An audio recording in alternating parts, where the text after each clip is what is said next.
Lucent सामान्य ज्ञान में हिस्ट्री के प्रश्न हम लोग कर रहे हैं। तो यहाँ पे ब्राह्मण साम्राज्य और भी जो शक हैं, कुषाण हैं, भारत के यवन राज्य हैं, तो ये सारे जो महत्वपूर्ण प्रश्न हैं इस वीडियो में हम लोग करने वाले हैं।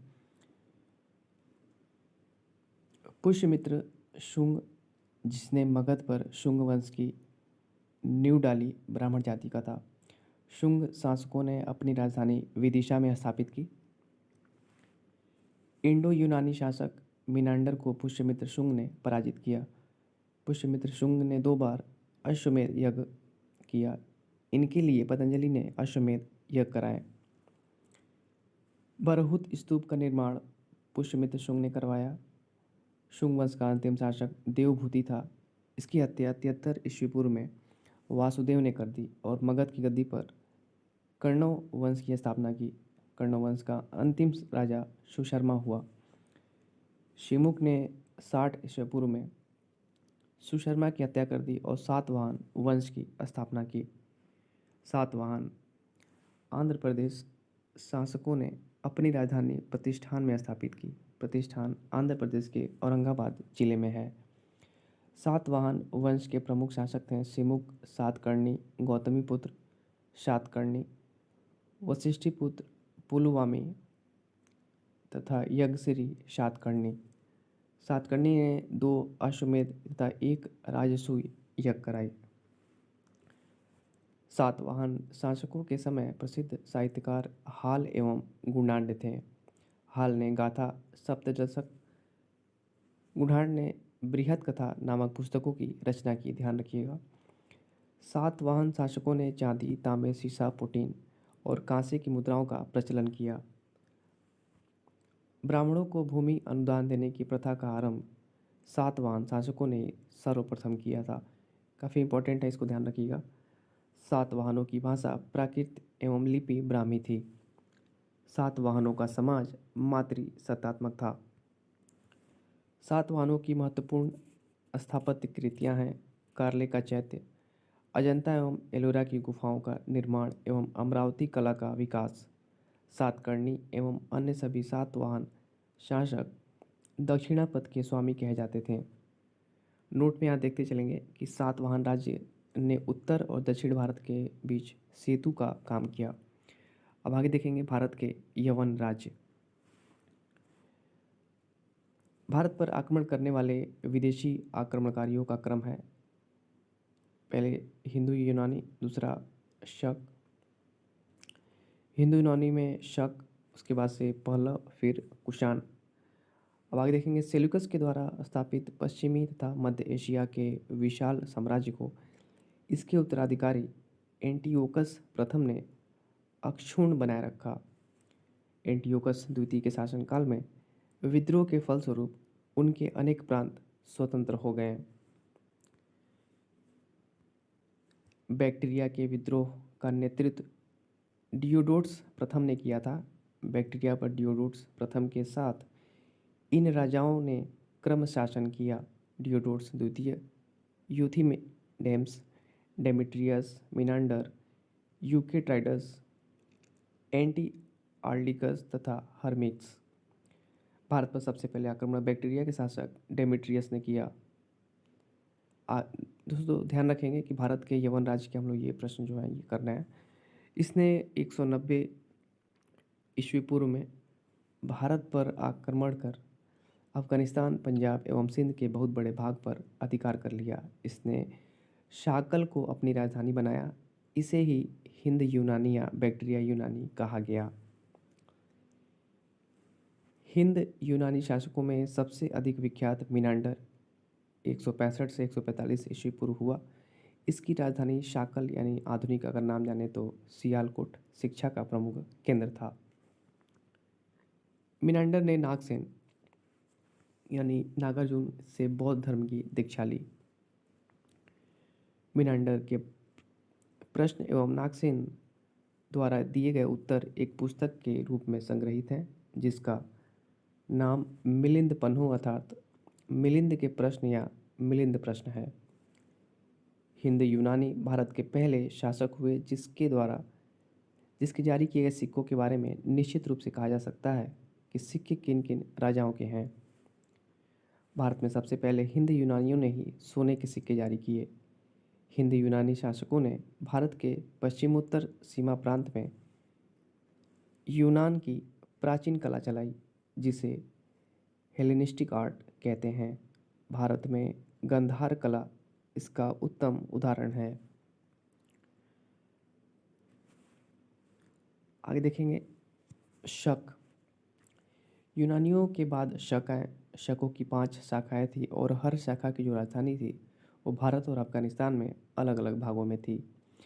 पहली शाखा ने अफगानिस्तान, दूसरी शाखा ने पंजाब राजधानी यानी तक्षशिला, और तीसरी शाखा ने मथुरा, चौथी शाखा ने पश्चिमी भारत एवं पांचवी शाखा ने ऊपरी दक्कन पर प्रभुत्व स्थापित किया। प्रथम शक राजा मोह थे, ध्यान रखिएगा। शक मूलतः मध्य एशिया के निवासी थे और चरागाह की खोज में भारत आए। 58 ईस्वी पूर्व में उज्जैन के एक स्थानीय राजा ने शकों को पराजित करके बाहर खदेड़ दिया और विक्रमादित्य की उपाधि धारण की। शकों पर विजय के उपलक्ष्य में 58 ईस्वी पूर्व में एक नया संवत, जिसको विक्रम संवत के नाम से जाना जाता है, प्रारंभ हुआ। उसी समय से विक्रमादित्य एक लोकप्रिय उपाधि बन गई, जिसकी संख्या भारतीय इतिहास में 14 तक पहुंच गई। गुप्त सम्राट चंद्रगुप्त द्वितीय सबसे अधिक विख्यात विक्रमादित्य था। शकों की अन्य शाखाओं की तुलना में दक्षिण भारत में प्रभुत्व स्थापित करने वाली शाखा ने सबसे लंबे अरसे तक शासन किया, लगभग 4 शताब्दी तक। गुजरात में चल रहे समुद्री व्यापार से यह शाखा काफ़ी लाभान्वित हुई और भारी संख्या में चांदी के सिक्के जारी किए। शकों का सबसे प्रतापी शासक रुद्रदामन प्रथम था, जिसका शासन 130 से 150 ईस्वी गुजरात के बड़े भाग पर था। इसने कठियावाड़ की अर्धशुष्क सुदर्शन झील यानी मौर्यों द्वारा जो निर्मित थी का जीर्णोद्धार किया। रुद्रदामन संस्कृत का बड़ा प्रेमी था। उसने ही सबसे पहले विशुद्ध संस्कृत भाषा में लंबा अभिलेख यानी गिरनार अभिलेख जारी किया। इसके पहले के सभी अभिलेख प्राकृतिक भाषा में रचित थे। भारत में शक राजा को अपने को क्षत्रप कहते थे। अब आगे देखेंगे कुषाण।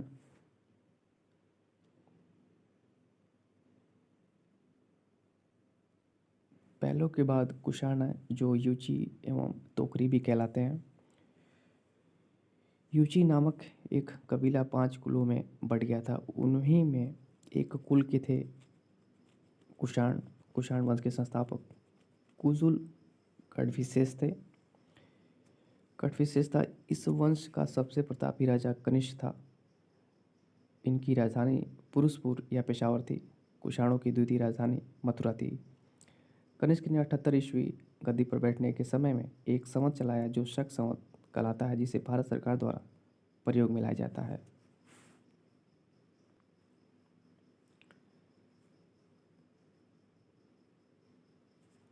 बौद्ध धर्म की चौथी बौद्ध संगीति कनिष्क के शासनकाल में कुंडलवन यानी कश्मीर में प्रसिद्ध बौद्ध विद्वान वसुमित्र की अध्यक्षता में हुई। कनिष्क बौद्ध धर्म के महायान संप्रदाय का अनुयायी था। आरंभिक कुषाण शासकों ने भारी संख्या में स्वर्ण मुद्राएं जारी की, जिसकी शुद्धता गुप्त काल की स्वर्ण मुद्राओं से उत्कृष्ट है। कनिष्क का राज्यवैद्य आयुर्वेद का विख्यात विद्वान चरक था, जिसने चरक संहिता की रचना की। महाविभास सूत्र के रचनाकार वसुमित्र हैं। इसे ही बौद्ध धर्म का विश्वकोश कहा जाता है। कनिष्क के राजकवि अश्वघोष ने बौद्धों का रामायण बुद्धचरित की रचना की। वसुमित्र पार्श्व नागार्जुन महाचेत और संरक्षक भी कनिष्क के दरबार की विभूति थे। भारत का आइंस्टीन नागार्जुन को कहा जाता है। इनकी पुस्तक माध्यमिक सूत्र यानी कि इस पुस्तक में नागार्जुन ने सापेक्षता का सिद्धांत प्रस्तुत किया था। कनिष्क की मृत्यु 102 ईस्वी में हो गई। कुषाण वंश का अंतिम शासक वासुदेव था। तो ध्यान रखिएगा अंतिम शासक कौन था और कनिष्क के बारे में, क्योंकि काफ़ी पूछा जाता है। गांधार शैली एवं मथुरा शैली का विकास कनिष्क के शासनकाल में हुआ था। रेशम मार्ग पर नियंत्रण रखने वाले शासकों में सबसे प्रसिद्ध कुषाण थे। नोट में देखेंगे कि रेशम बनाने की तकनीक का आविष्कार सबसे पहले चीन में हुआ था। अब गुप्त साम्राज्य देखेंगे कि गुप्त साम्राज्य का उदय 3री शताब्दी के अंत में प्रयाग के निकट कौशाम्बी में हुआ। गुप्त वंश का संस्थापक श्रीगुप्त 240 से 280 ईस्वी था। श्रीगुप्त का उत्तराधिकारी घटोत्कच 280 से 320 ईस्वी हुआ। गुप्त वंश का प्रथम महान सम्राट चंद्रगुप्त प्रथम था। यह 320 ईस्वी में गद्दी पर बैठा। इसने लिच्छवी राजकुमारी कुमार देवी से विवाह किया। इसने महाराजाधिराज की उपाधि धारण की। गुप्त संवत 319 से 320 ईस्वी की शुरुआत चंद्रगुप्त प्रथम ने की। चंद्रगुप्त प्रथम का उत्तराधिकारी समुद्रगुप्त हुआ, जो 335 ईस्वी में राजगद्दी पर बैठा। इसने आर्यवर्त के 9 शासकों और दक्षिणावर्त के 12 शासकों को पराजित किया। इन्हीं विजयों के कारण इसे भारत का नेपोलियन कहा जाता है। समुद्रगुप्त का दरबारी कवि हरिसेन था, जिसने इलाहाबाद प्रशस्ति लेख की रचना की। समुद्रगुप्त विष्णु का उपासक था। समुद्रगुप्त ने अश्वमेधकर्ता की उपाधि धारण की। समुद्रगुप्त संगीत प्रेमी था। ऐसा अनुमान उनके सिक्कों पर उसे वीणा वादन करते हुए दिखाए जाने से लगाया गया है। समुद्रगुप्त ने विक्रम की उपाधि धारण की थी। इसे कविराज भी कहा जाता है।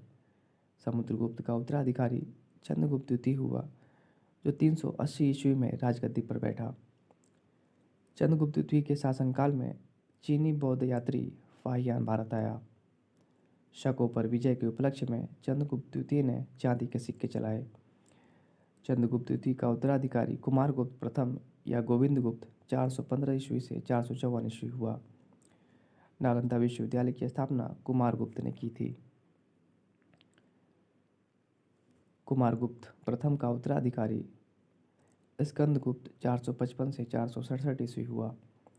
स्कंदगुप्त ने गिरनार पर्वत पर स्थित सुदर्शन झील का पुनरुद्धार किया। स्कंदगुप्त ने पर्णतत्व को सौराष्ट्र का गवर्नर नियुक्त किया। स्कंदगुप्त के शासनकाल में ही हुणों का आक्रमण शुरू हो गया। अंतिम गुप्त शासक विष्णुगुप्त था।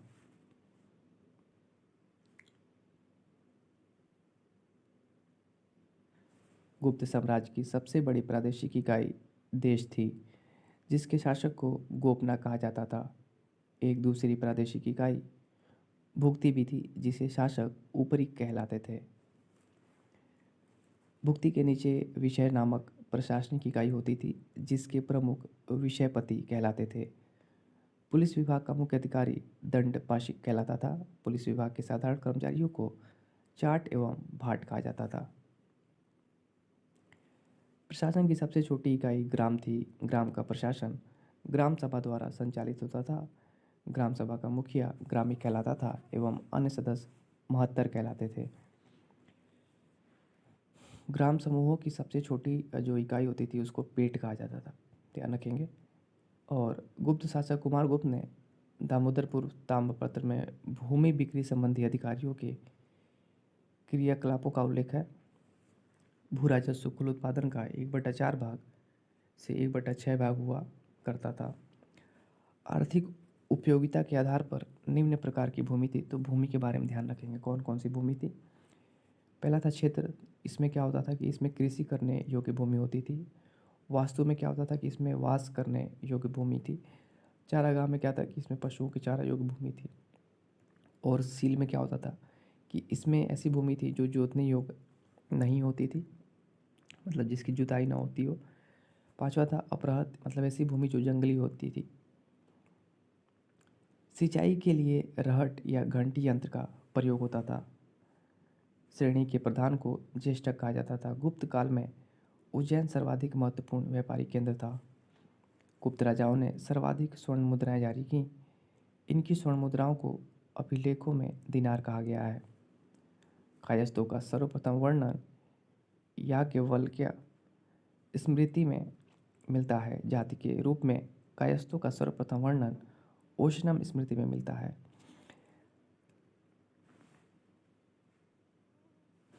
यहाँ देखेंगे गुप्तकालीन प्रसिद्ध मंदिर, मंदिर देखेंगे, स्थान देखेंगे।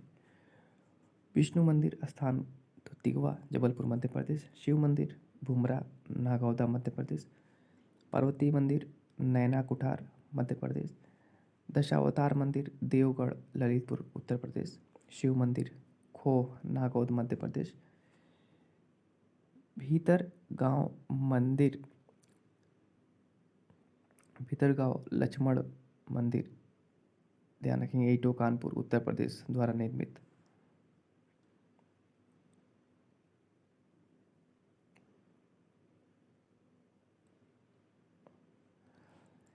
भीतरगांव मंदिर भीतरगांव लक्ष्मण मंदिर ईटो कानपुर द्वारा निर्मित है, उत्तर प्रदेश।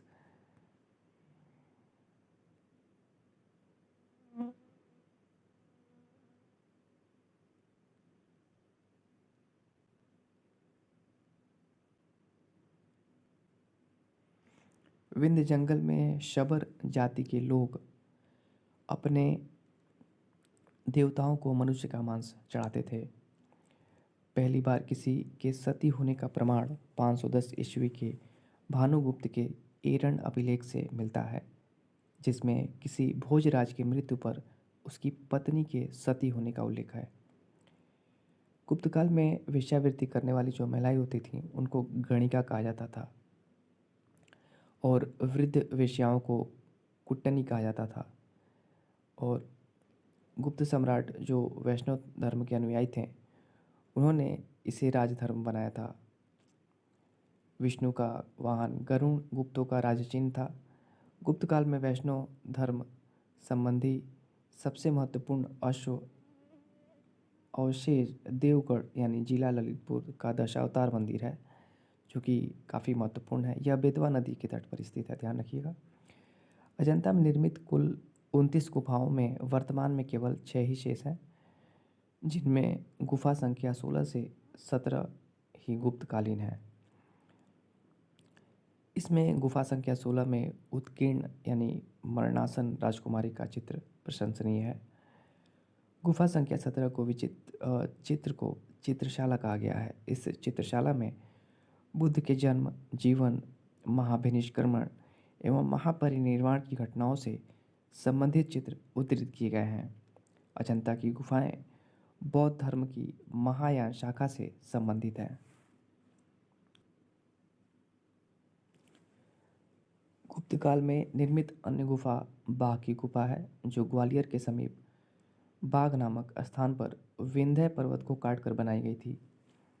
चंद्रगुप्त द्वितीय के शासनकाल में संस्कृत भाषा का सबसे प्रसिद्ध कवि कालिदास थे। चंद्रगुप्त द्वितीय के दरबार में रहने वाला आयुर्वेदाचार्य धन्वंतरी थे।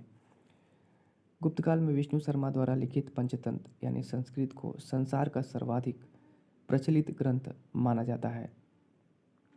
बाइबल के बाद इसका दूसरा स्थान है। इसे 5 भागों में बांटा गया है: मित्रभेद, मित्रलाभ, संधि विग्रह, लब्ध प्रणाश और अपरीक्षा कारित्व। आगे देखेंगे, आर्यभट्ट ने आर्यभट्टियम एवं सूर्य सिद्धांत नामक ग्रंथ लिखे। इसी ने सर्वप्रथम बताया कि पृथ्वी सूर्य के चारों ओर घूमती है। चंद्रगुप्त द्वितीय के दरबार में रहने वाले प्रमुख विद्वान वराह मिहिर, धन्वंतरी, ब्रह्मगुप्त आदि थे। पुराणों की वर्तमान रूप में रचना गुप्त काल में हुई। इसमें ऐतिहासिक परंपराओं का उल्लेख है। गुप्त काल की राजकीय भाषा, ऑफिशियल लैंग्वेज जो थी वो प्राकृत थी। गुप्त काल में चांदी के सिक्कों को रुपये का कहा जाता है। याज्ञवल्क्य, नारद, कात्यायन एवं बृहस्पति स्मृतियों की रचना गुप्त काल में ही हुई। मंदिर बनाने की कला का जन्म गुप्त काल में ही हुआ, ध्यान रखिएगा, काफ़ी इंपॉर्टेंट है। सांस्कृतिक उपलब्धियों के कारण गुप्त काल को भारतीय इतिहास का स्वर्ण युग कहा जाता है, क्योंकि इसमें जो है सांस्कृतिक उपलब्धियाँ काफ़ी ज़्यादा हुई हैं, तो इसलिए इसको स्वर्ण युग भी कहा जाता है, तो ध्यान रखेंगे। अब आगे देखेंगे पुष्यभूति वंश या वर्धन वंश के बारे में। गुप्त वंश के पतन के बाद जिन नए राजवंशों का उद्भव हुआ उनमें मैत्रक, मौखरी, पुष्यभूति, प्रवृत्तिगुप्त और गौड़ प्रमुख हैं। इन राजवंशों में पुष्यभूति वंश के शासकों ने सबसे विशाल साम्राज्य स्थापित किया। पुष्यभूति वंश के संस्थापक पुष्यभूति था। इनकी राजधानी थानेश्वर यानी हरियाणा प्रांत के कुरुक्षेत्र जिले में स्थित वर्तमान में थानेसर नामक स्थान थी। प्रभाकर वर्धन व इस वंश की स्वतंत्रता का जन्मदाता था तथा प्रथम प्रभावशाली शासक था, जिसने परम भट्टारक और महाराज धीराज जैसी सम्मानजनक उपाधियां धारण की। प्रभाकर वर्धन की पत्नी यशोमती से 2 पुत्र राज्यवर्धन और हर्षवर्धन तथा एक कन्या राजश्री उत्पन्न हुई। राजश्री का विवाह कन्नौज के मौखरी राजा ग्रहवर्मा के साथ हुआ। मालवा के शासक देवगुप्त ने ग्रहवर्मा की हत्या कर दी और राजश्री को बंदी बनाकर कारागार में डाल दिया। राज्यवर्धन ने देवगुप्त को मार डाला, परंतु देवगुप्त के मित्र गौड़ नरेश शशांक ने धोखा देकर राज्यवर्धन की हत्या कर दी।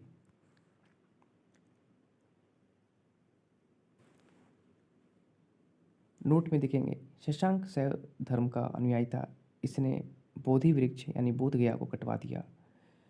राज्यवर्धन की मृत्यु के बाद 606 ईस्वी में 16 वर्ष की अवस्था में हर्षवर्धन थानेश्वर की गद्दी पर बैठा। हर्ष को शिलादित्य के नाम से भी जाना जाता है। इसने परम भट्टारक नरेश की उपाधि धारण की थी। हर्ष ने शशांक को पराजित करके कन्नौज पर अधिकार कर लिया तथा इसे अपनी राजधानी बनाया। हर्ष और पुलकेशिन द्वितीय के बीच नर्मदा नदी के तट पर युद्ध हुआ, जिसमें हर्ष की पराजय हुई। चीनी यात्री हेनसोंग हर्षवर्धन के शासनकाल में भारत आया। नोट में देखेंगे कि हेनसोंग को यात्रियों में राजकुमार, नीति का पंडित एवं वर्तमान शाक्य मुनि कहा जाता है। वह नालंदा विश्वविद्यालय में पढ़ने एवं बौद्ध ग्रंथ संग्रह करने के उद्देश्य से भारत आया था। हर्ष 641 ईस्वी में अपने दूत चीन भेजे तथा 643 ईस्वी एवं 645 ईस्वी में 2 चीनी दूत उसके दरबार में आए। हर्ष ने कश्मीर के शासक से बुद्ध के दत्त अवशेष बलपूर्वक प्राप्त किए। हर्ष के पूर्वज भगवान शिव और सूर्य के अनन्य उपासक थे। प्रारंभ में क्या हुआ कि हर्ष भी अपने कुल देवता शिव का परम भक्त था। चीनी यात्री हेनसोंग से मिलने के बाद उसने बौद्ध धर्म की महायान शाखा को राजाश्रय प्रदान किया तथा वह पूर्ण बौद्ध बन गया। हर्ष के समय में नालंदा महाविहार महायान बौद्ध धर्म की शिक्षा का प्रधान केंद्र था। हर्ष के समय में प्रयाग में प्रति 5वें वर्ष एक समारोह आयोजित किया जाता था, जिसे महामोक्ष परिषद कहा जाता था। हेनसोंग स्वयं छठे समारोह में सम्मिलित हुआ। बाणभट्ट हर्ष के दरबारी कवि थे। उन्होंने हर्षचरित एवं कादंबरी की रचना की। प्रियदर्शिका, रत्नावली एवं नागानंद नामक 3 पुस्तक नाटक ग्रंथों की रचना हर्ष ने की थी। कहा जाता है कि धावक नामक कवि ने हर्ष से पुरस्कार लेकर उसके नाम से ये 3 नाटक लिखे दिए। हर्ष को भारत का अंतिम हिंदू सम्राट कहा गया है, लेकिन वह न तो कट्टर हिंदू था और न ही सारे देश का शासक ही। हर्ष के अधीनस्थ शासक महाराज और महासामंत कहे जाते थे। हर्ष के मंत्री परिषद के मंत्री को सचिव या अमात्य कहा जाता था। प्रशासन की सुविधा के लिए हर्ष का साम्राज्य कई प्रांतों में विभाजित था। प्रांत को भुक्ति कहा जाता था। प्रत्येक भुक्ति का शासक राज्य स्थानीय उपरी अथवा राष्ट्रीय कहलाता था। नोट में देखेंगे हर्षचरित में प्रांतीय शासक के लिए लोकपाल शब्द आया है। भुक्ति का विभाजन जिलों में हुआ था। जिलों की संज्ञा थी विषय, जिसका प्रधान विषयपति होता था। विषय के अंतर्गत कई पाठक, मतलब जिसको आधुनिक तहसील होते थे, ग्राम शासन की सबसे छोटी इकाई थी ग्राम शासन का प्रधान ग्रामाध्यक्ष पटली कहा जाता था। पुलिसकर्मियों को चाट या भाट कहा गया है। दंड पशिक तथा दांडिक पुलिस विभाग के अधिकारी होते थे। अश्वसेना के अधिकारियों को बृहदेश्वर यानी पैदल सेना के अधिकारियों को बलाधिकृत एवं महाबलाधिकृत कहा जाता था। हर्षचरित में सिंचाई के साधन के रूप में तुला यंत्र यानी कि जिसको जल पंप जानते हैं का उल्लेख मिलता है। हर्ष के समय मथुरा सूती वस्त्रों के निर्माण के लिए प्रसिद्ध था। याद रखेंगे हर्षचरित के अनुसार हर्ष की मंत्रिपरिषद भंडी क्या होते थे तो प्रधान सचिव, सिंहनाथ तो प्रधान सेनापति, कुंतल क्या होते थे अश्वसेना का प्रधान एवं स्कंदगुप्त गज सेना का प्रमुख। तो ध्यान रखिएगा काफ़ी महत्वपूर्ण है ये। आगे देखेंगे दक्षिण भारत के प्रमुख राजवंश पल्लव वंश। अब यहाँ पे हम लोग दक्षिण भारत के प्रमुख राजवंश देखेंगे जिसमें पहला आएगा पल्लव वंश। तो पल्लव वंश का जो संस्थापक था सिंह विष्णु था 575 से 600 ईस्वी में। इसके बाद इसकी जो राजधानी थी कांची, तमिलनाडु में कांचीपुरम थी। वह वैष्णव धर्म का अनुयायी था। किरातार्जुनीयम के लेखक भारवी सिंह विष्णु के दरबार में रहते थे। पल्लव वंश के प्रमुख शासक हुए कौन कौन से ध्यान रखेंगे क्रम के हिसाब से देखेंगे। पहले महेंद्र वर्मन प्रथम 600 से 630 ईस्वी, नरसिंह वर्मन प्रथम 630 से 668 ईस्वी, महेंद्र वर्मन द्वितीय 668 से 670, परमेश्वर वर्मन प्रथम 670 से 680 ईस्वी, नरसिंह वर्मन द्वितीय 704 से 728, नंदी वर्मन द्वितीय 731 से 795। पल्लव वंश का अंतिम शासक अपराजित वर्मन 879 से 897 ईस्वी हुआ। मत विलास प्रहसन की रचना महेंद्र वर्मन ने की थी। महेंद्र वर्मन शुरू में जैन मतावलंबी था परंतु बाद में तमिल संत अप्पर के प्रभाव में आकर शैव बन गया था। महाबलीपुरम के एकाशम मंदिर जिन्हें रथ कहा गया है का निर्माण पल्लव राजा नरसिंह वर्मन प्रथम के द्वारा कराया गया था। रथ मंदिरों की संख्या 7 है। रथ मंदिरों में सबसे छोटा द्रौपदी रथ है जिनमें किसी प्रकार का अलंकरण नहीं मिलता है।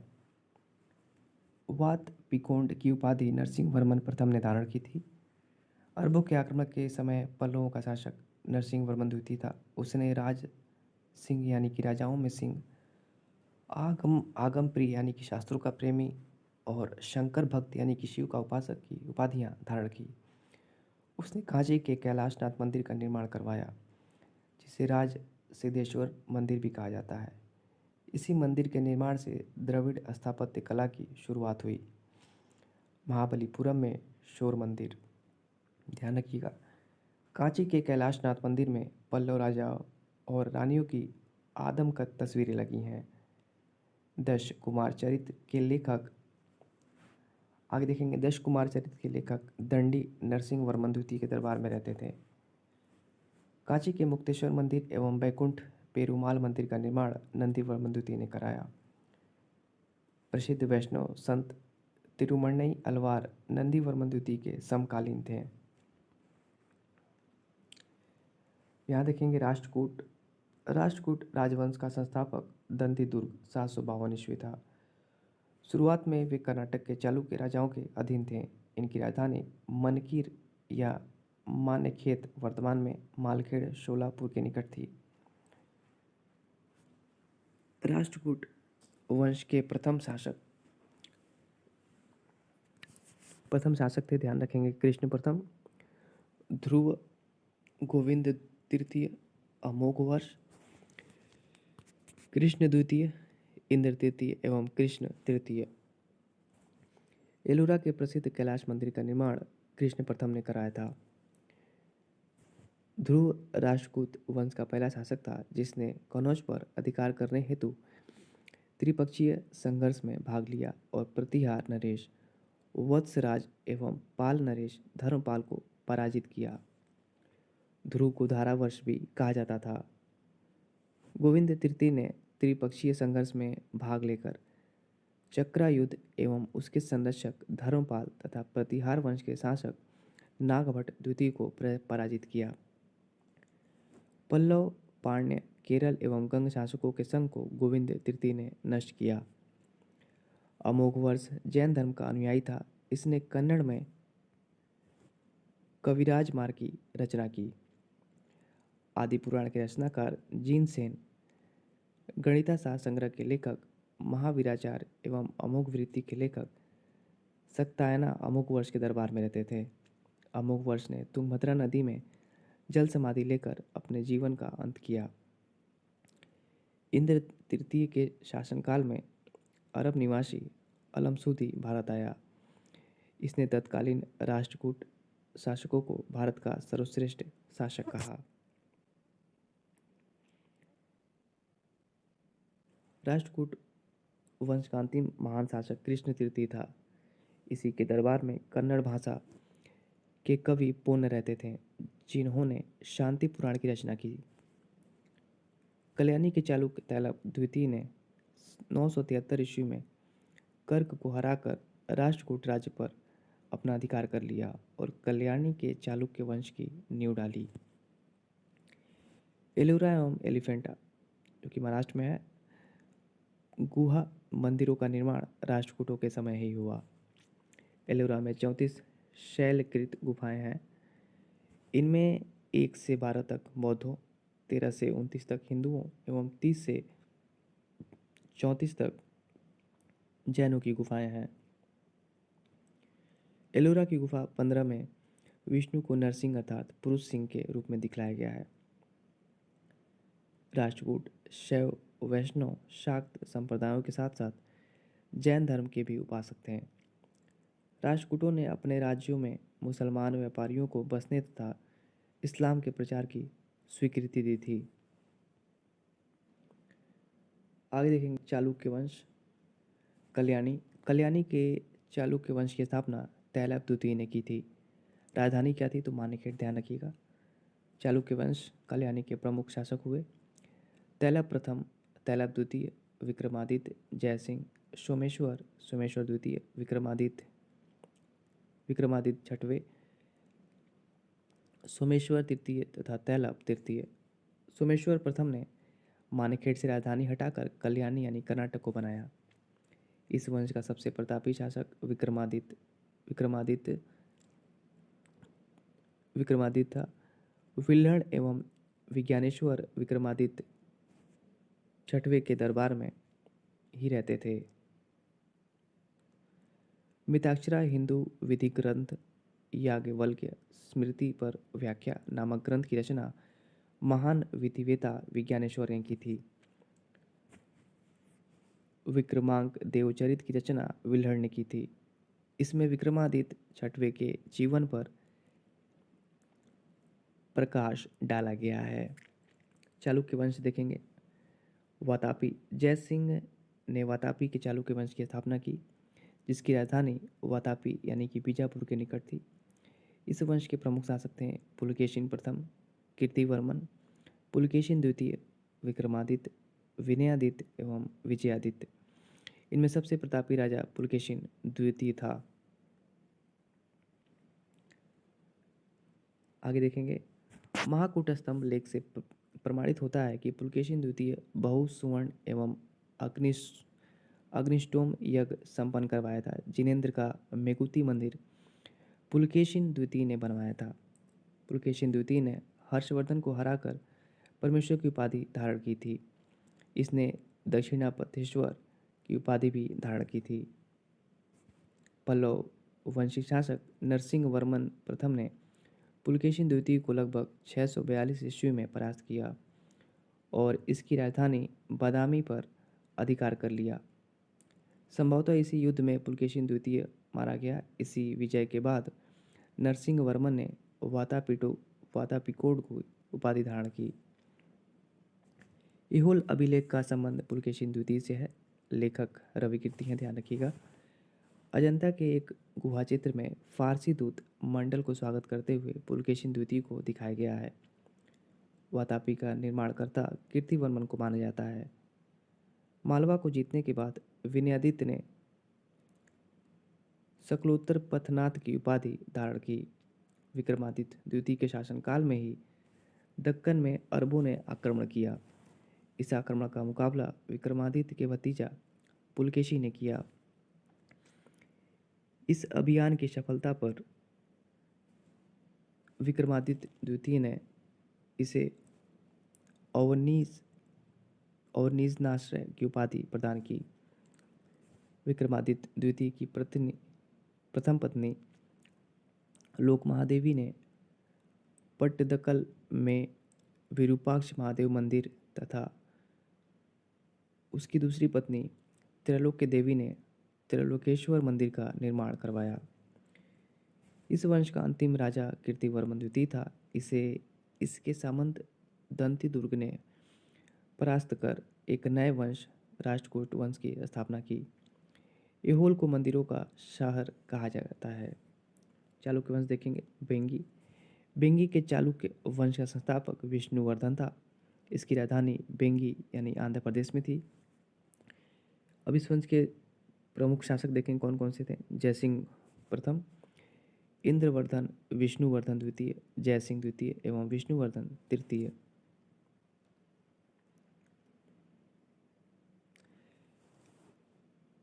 इस वंश के सबसे प्रतापी राजा विजयादित्य तृतीय था, जिसका सेनापति पंडरंग था। अब देखेंगे चोल। 9वीं शताब्दी में चोल वंश पल्लवों के ध्वंसावशेषों पर स्थापित हुआ। इस वंश के संस्थापक विजयालय 850 से 87 ईस्वी थे, जिसकी राजधानी तांजाय यानी कि तंजावुर थी। तंजावुर का वास्तुकार कुंजल मल्लन राजराज पेरुथचन था।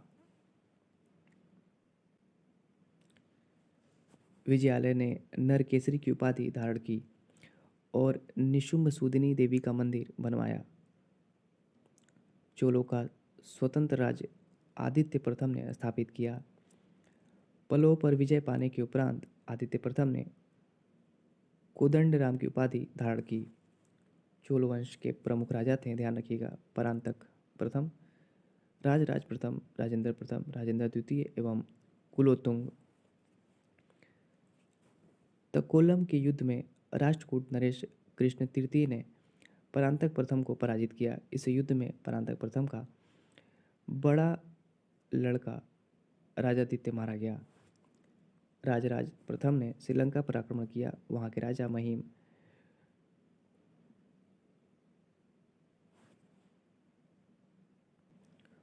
राजा महिम पंचम को भाग कर श्रीलंका के दक्षिण जिला रोहण में शरण लेनी पड़ी। राजराज प्रथम के श्रीलंका के विजित प्रदेशों को चोल साम्राज्य का एक नया प्रांत मुमडी चोल मंडलम बनाया और पोलनरुवा को इसकी राजधानी बनाया। राजराज प्रथम शैव धर्म का अनुयायी था। इसने तंजौर में राजराजेश्वर का शिव मंदिर बनाया। चोल साम्राज्य का सर्वाधिक विस्तार राजेंद्र प्रथम के शासनकाल में हुआ। बंगाल के पाल शासक महिपाल को पराजित करने के बाद राजेंद्र प्रथम ने गंगैकोंड चोल की उपाधि धारण की और नवीन राजधानी गंगैकोंड चोलपुरम के निकट चोल गंगम नामक विशाल तालाब का निर्माण करवाया। नोट में देखेंगे गजनी का सुल्तान महमूद राजेंद्र प्रथम का समकालीन था। राजेंद्र द्वितीय ने प्रकेसरी की एवं वीर राजेंद्र ने राजकेसरी की उपाधि धारण की। चोल वंश का अंतिम राजा राजेंद्र तृतीय था। चोलों एवं पश्चिमी चालुक्य के बीच शांति स्थापित करने में गोवा के कदम्ब शासक जयकेश प्रथम ने मध्यस्थ की भूमिका निभाई थी। विक्रम चोल अभाव एवं अकाल से ग्रस्त गरीब जनता से राजस्व वसूल कर चिदम्बरम मंदिर का विस्तार करवा रहा था। कालोतुंग द्वितीय ने चिदम्बरम मंदिर में स्थित गोविंदराज विष्णु की मूर्ति को समुद्र में फेंकवा दिया। कालांतर में वैष्णव आचार्य रामानुजाचार्य ने उक्त मूर्ति का पुनरुद्धार किया और उसे तिरुपति के मंदिर में प्राण प्रतिष्ठित किया। चोल प्रशासन में भाग लेने वाले उच्च पदाधिकारियों को पेरुंदरम एवं निम्न श्रेणी के पदाधिकारियों को शेरुंदरन कहा जाता था। संपूर्ण चोल साम्राज्य 6 प्रांतों में विभक्त था। प्रांत को मंडलम कहा जाता था। मंडलम कोट्टम में कोट्टम, नाडु में एवं नाडु कई कुर्रमों में विभक्त था। नाडु की स्थानीय सभा को नाटुर एवं नगर की स्थानीय सभा को नगरदार कहा जाता था। यहाँ देखेंगे चोल काल में भूमि के प्रकार कौन कौन से थे।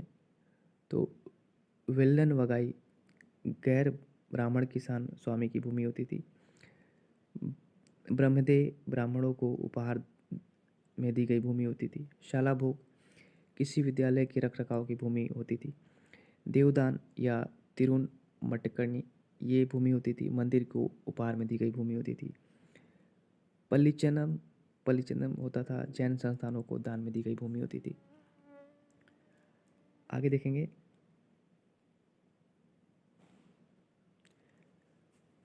नाडु की स्थानीय सभा को नाटुर एवं नगर की स्थानीय सभा को नगरदार कहा जाता था। बेल्लाल जाति के धनी किसानों को केंद्रीय सरकार की देखरेख में नाडु के कामकाज में अच्छा खासा नियंत्रण हासिल था। उनमें से कई धनी भूस्वामियों को चोल राजाओं के सम्मान के रूप में मुवेदवेलन यानी 3 राजाओं को अपनी सेवाएं प्रदान करने वाला वेलन या किसान, अरैयार यानी कि प्रधान जैसी उपाधियां थी। उनके केंद्र में महत्वपूर्ण राजकीय पद सौंपे। स्थानीय स्वशासन चोल प्रशासन की मुख्य विशेषता थी। उर सर्वसाधारण लोगों की समिति थी जिसका कार्य होता था सार्वजनिक कल्याण के लिए तालाबों और बगीचों के निर्माण हेतु गांव की भूमि का अधिग्रहण करना। अब देखेंगे सभा या महासभा। यह मूलतः अग्रहारों और ब्राह्मण बस्तियों की सभा थी जिसके सदस्य को पेरू मक्कल कहा जाता था। यह सभा वरियम नाम की समितियों के द्वारा अपने कार्य को संचालित करती थी। सभा की बैठक गांव में मंदिर के निकट वृक्ष के नीचे या तालाब के किनारे होती थी। व्यापारियों की सभा को नगरम कहते थे।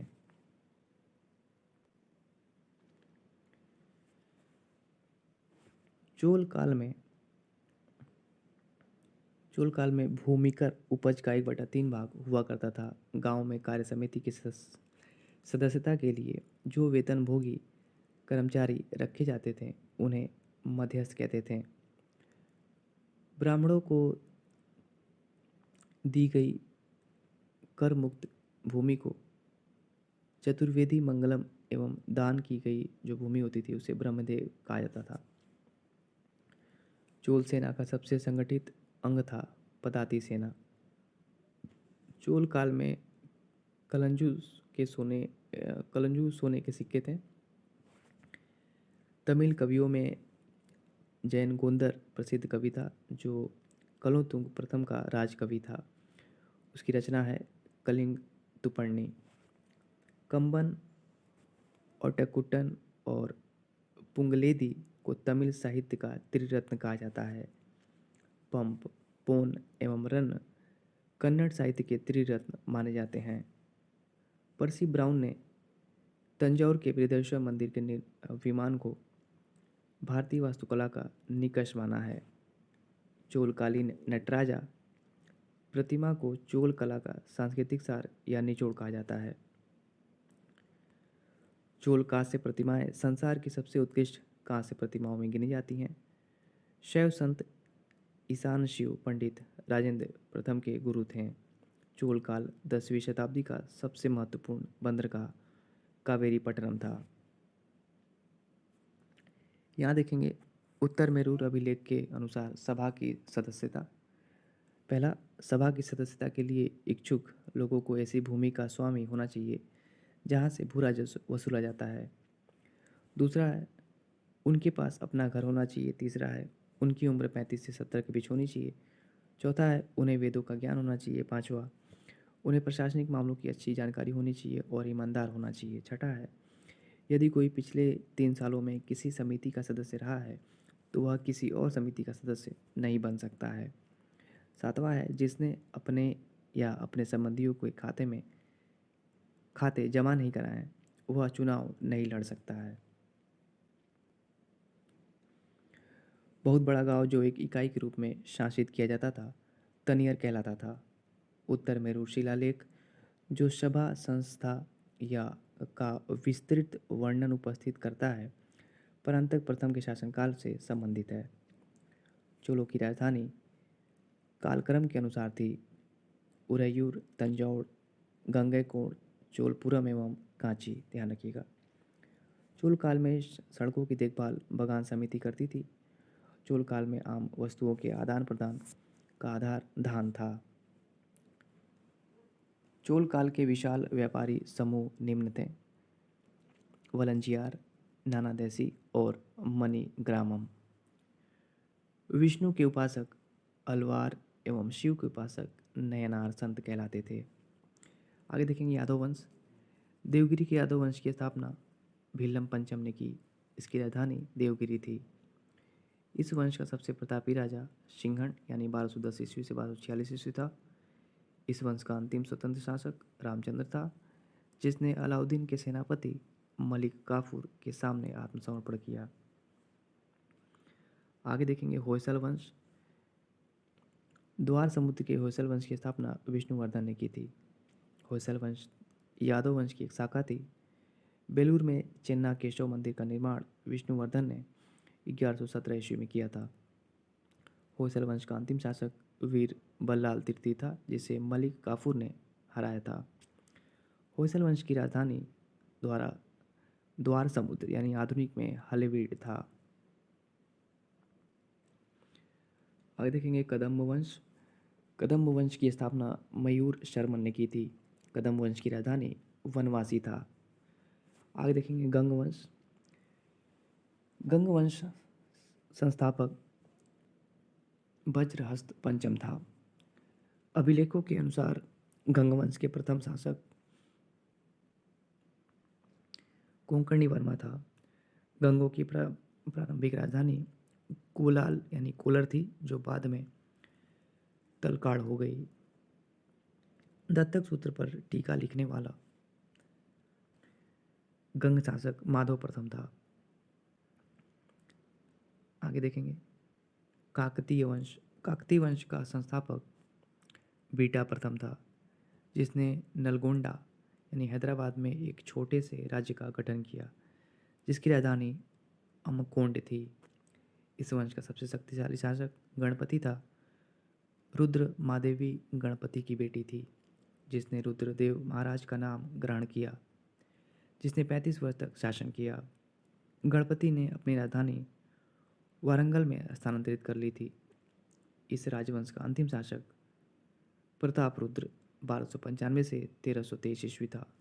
ध्यान रखेंगे दोस्तों। ये थे वेरी वेरी मोस्ट इम्पॉर्टेंट, एकदम